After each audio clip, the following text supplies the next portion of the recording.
Hey, what is up you guys? Zero here. Welcome back to yet another lorcana video. Today we are going to be doing yet another gameplay video. We are featuring Amber Ruby Locations, our most recent deck, and we are going to be playing a best of 3 against Blurple, and we're going to see how we do against them. But yeah, if you guys haven't seen yet, in my latest video I'm hosting a Trove giveaway for those who subscribe and go comment on that video. So I'm going to link that video here right now. It's also down below.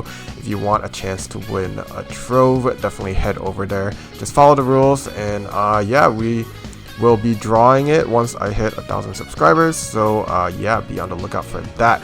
Anyway, gameplay is underway. We are on the play to start. We had a Mulan on turn 1. Our opponent had Chernobyls. We played Mother Gothel, and our opponent quested and then bounced with Madam Mim Snake. And our turn 3, we had luckily just in time and Jim Hawkins. We did not have RLS Legacy though. We only had Pride Lands, which is nice enough. Making my opponent read a lot of cards, which I felt really good about. As you know, that is a badge of honor in and of itself. But yeah, on turn 3, my opponent has Detective Mickey. We gain our passive lore off of the Pride Lands. And on the following turn, we have another just in time. I'm going to use it here to play Rapunzel. I think I had to do that. I believe my hand was uninkable, because otherwise I think I would just ink and just play the Rapunzel. So I believe that was a case where I was forced into it. Or yeah, I was looking to either draw an ink. So I was hoping I drew an ink so I could play the Rapunzel, but I ended up drawing just in time, which I was like, okay, whatever, that worked out as well. But yeah, for this turn, my opponent uses all of his characters to attack the Pride Lands. Then he bounces his Mickey Detective to use the Fox to take the Pride Lands out. And I think his reasoning here is, so I had Mother Gothel and Jim Hawkins out. He had an option of, no, he doesn't. So he had an option of, he could have taken out Jim Hawkins with like the Fox, and you know, gotten some damage on Pride Lands. But I think the reason he went for this line is if he took my Jim Hawkins out, if I had Tuk Tuk in hand, I could just move everything onto Pride Lands, bring Jim Hawkins back, and then there's a chance that I bring out another location with it, which is more dangerous. So Pride Lands actually exerted enough pressure for him to worry and take it out first. But yeah, that was nice for us. For this last turn, we ended up trading out. We had Rapunzel and Mulan, which took out the Fox. And then Mother Gothel took out the Snake. And then the reason I did that is I wanted Jim Hawkins to survive this turn, because I quested with Jim Hawkins, and it ended up working out. My opponent plays Goat, and then he plays Cogsworth, and Cogsworth rushes itself to finish Rapunzel off, which is fine, I think. We go ahead and quest here because we are actually out of cards in our hand. So this turn we only played the Queen because we only had the 1-cost Queen, unfortunately. So I kind of have to put my foot on the gas pedal just because we have to end the game, because we're not really seeing much draw. And now that Mother Gothel also gets taken out, we don't really, if we draw Rapunzel, we don't immediately get to draw either. So really all we can do is keep questing. The really nice thing here is we have Neverland that has been active and gaining us lore ever since like Pride Lands got taken out. That turn I think we played Neverland, so since then, Neverland has been gaining us passive lore. We're still questing with everything. We play out another Neverland, which as long as this Fix It Felix is out, they have 6 health each, which is a little hard for Blurple to deal with. So that's something I've kind of seen where if he doesn't run like, I think my opponent's running Cusco in this current deck. So if he doesn't find it, he's going to have trouble with locations. And these like teeny locations like Neverland is especially hard for him to get rid of. So yeah, we take the win there when he couldn't really get rid of the Neverlands, because he couldn't get rid of Fix It Felix with his current cards, and the Neverlands were just, you know, packing so much health. I love these games where Neverland kind of shows off, because at least it feels justification to run it, because I was only running it just so my 2-cost Fix It Felix could draw when I dropped it on 2. But nice to see them also have use, you know, in game where they just sit, and usually our opponent like ignores them just because they're like, you know, a 1-cost location. It's hard to justify taking it out. But yeah, anyway, on to game 2. Our opponent gets out Chernobyls. He quests with it and discard it for a draw. He gets a Tipo. Very nice for him, because I had a Queen. I shifted into Floodborn Queen, and he uses Merlin Crab to buff his Tipo to take the Queen out, which is an amazing trade for him. we seem to be having problems with our hand right now. So on turn 3, I dropped Pride Lands, which I don't think that's like a great move. I think we kind of bricked on our hand here, where we don't really find many good characters to play.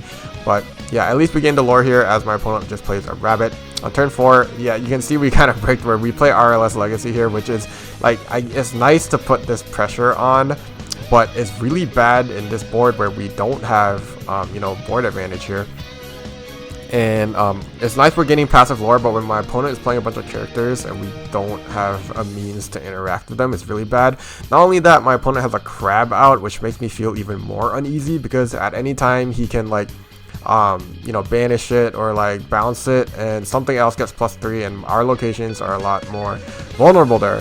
But it is nice, on our next turn we do find Floodborn Fix-It Felix, which gives a little extra health to our location, so at least it's harder for our opponent to banish them. So you know, we might have a higher chance of keeping them alive this turn. But things go badly here, where my opponent has an Elsa, which is a very good play on this turn, where our Fix-It Felix gets exerted. He attacks with Crab and then bounces it, and since that happens, Elsa gains the +3, just enough to take out Fix-It Felix. She also survives, which is really nice. But yeah, now that his buff is off of the locations, he can go ahead and do a bit more trading into them. He takes out the Pride Lands, and RLS has 3 damage on it, or not 3, 5 damage on it, 3 health remaining. So pretty bad. We do gain the 2 off of it this turn, which is nice. But yeah, we see on turn 6, all I have is Mulan. Like, my hand is not great this game. We see on games where I don't get Rapunzel, especially, like it's not very nice. But yeah.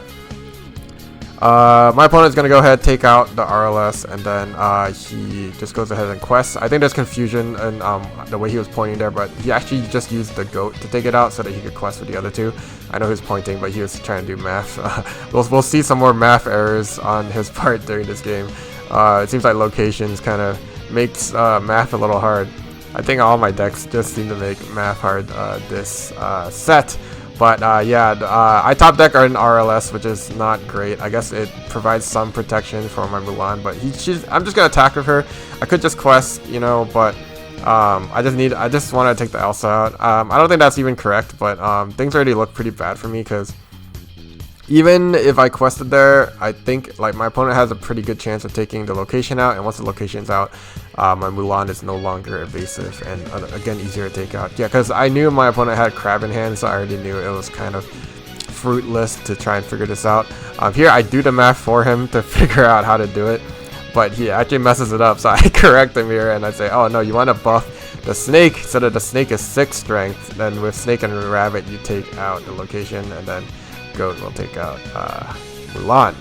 So yeah, math out of the way. I top deck here, and well, my opponent's gonna finish his turn, but I top deck just to see if I have a Hail Mary of some sort, but I don't. So I'm just gonna give it to my opponent, because he has like 20 cards at that point and I had 0, and he had a full board. So let's just gonna move on to game 3. We got to be on to play. At least it's really nice that we're on to play here. We have a really higher chance of succeeding. But yeah, we find the queen. My opponent finds Rafiki. And on turn 2 here, we do not have the shift, but we do have Mother Gothel, which we're going to play. And I believe I have Rapunzel in hand, so I'm just trying to prime and get ready for that. It is nice against Blurple, where I don't have to worry about pings. Like, if you're against Steel, then you want to be way more careful about playing like your Mulans and your Mother Gothels, because they get taken out really easily. But you can just play them with Reckless Abandon here. Oh, I do show my hand here, because on turn 3 I played nothing. And what you see is I had like Fix-It Felix Jr. that cost 2, so I could have played him, but I don't have a location. There's no point playing him.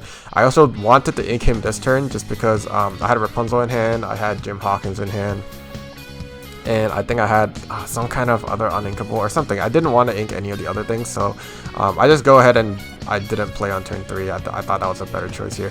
But yeah, I heal my Mother Gothel, I get my draw 3, which is nice, but I quest with her. I didn't learn my lesson from the last game, and he just crabs his Mickey Mouse to take out my Mother Gothel, so I need to learn not to immediately quest with Mother Gothel. I have this weird thing where when I Rapunzel her, she becomes a 3/4, and I just assume she's invincible just because you know, 3/4 just seems like a great style line. I'm like, oh, of course I can quest with that. But yeah, no, I need to start being more careful about that, especially against like purple and you know, those that color is very obviously like not a great one to be just willy-nilly questing our characters in. But yeah, my opponent goes ahead. He's gonna attack our Rapunzel with his crab before Yzmaing it. I think he's just low on cards somehow playing purple, so felt the need to do that. We have another Rapunzel, so this game's gonna go a lot better where we have sufficient card draw to keep going.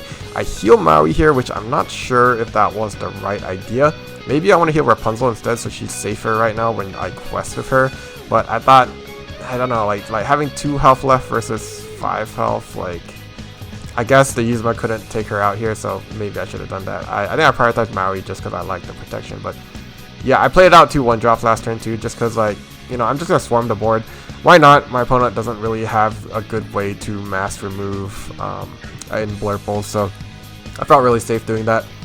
But yeah, moving on to the next turn, we have a Jim Hawkins, we have a Pride Lands to go along with it. So we're just gonna keep the pressure up here, keep the board full, and we're gonna go ahead and quest with our two queens here. And the reason I do this is actually I'm trying to bait him into clearing the queens, and I especially wanted the elephant to attack the queen, and there's a very important reason for this. But just questing with 1 queen wasn't going to be enough, because like he did, the crab could have just taken it out. I wanted both of them specifically to attack and take out my queens, because I wanted to get their health down. But my opponent does find a Cusco here, so he gets rid of the Pride Lance right away, which is honestly not a big deal. Going back to me, I'm going to showcase why I did that specifically, because I shift into Mulan here and blow up the board. I think this is the most use I got out of Mulan here. She takes out 2 5 health units, I think, or like the elephant was either a 4 or 5 health. Takes out the crab too. Just 3 units get taken out, 3 high value, high health units. And Mulan also survives, even though I didn't heal her initially. She survives just because she only takes 3 damage hitting the crab.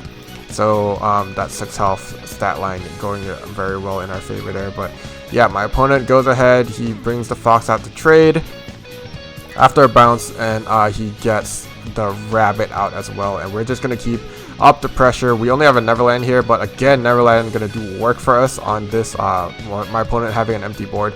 We brawl away the rabbit, and I played a Tuk Tuk just, you know, for an added character, and we're going to go ahead and quest up to 16, and there's really nothing our opponent can do here with this kind of board, so that's going to be the game.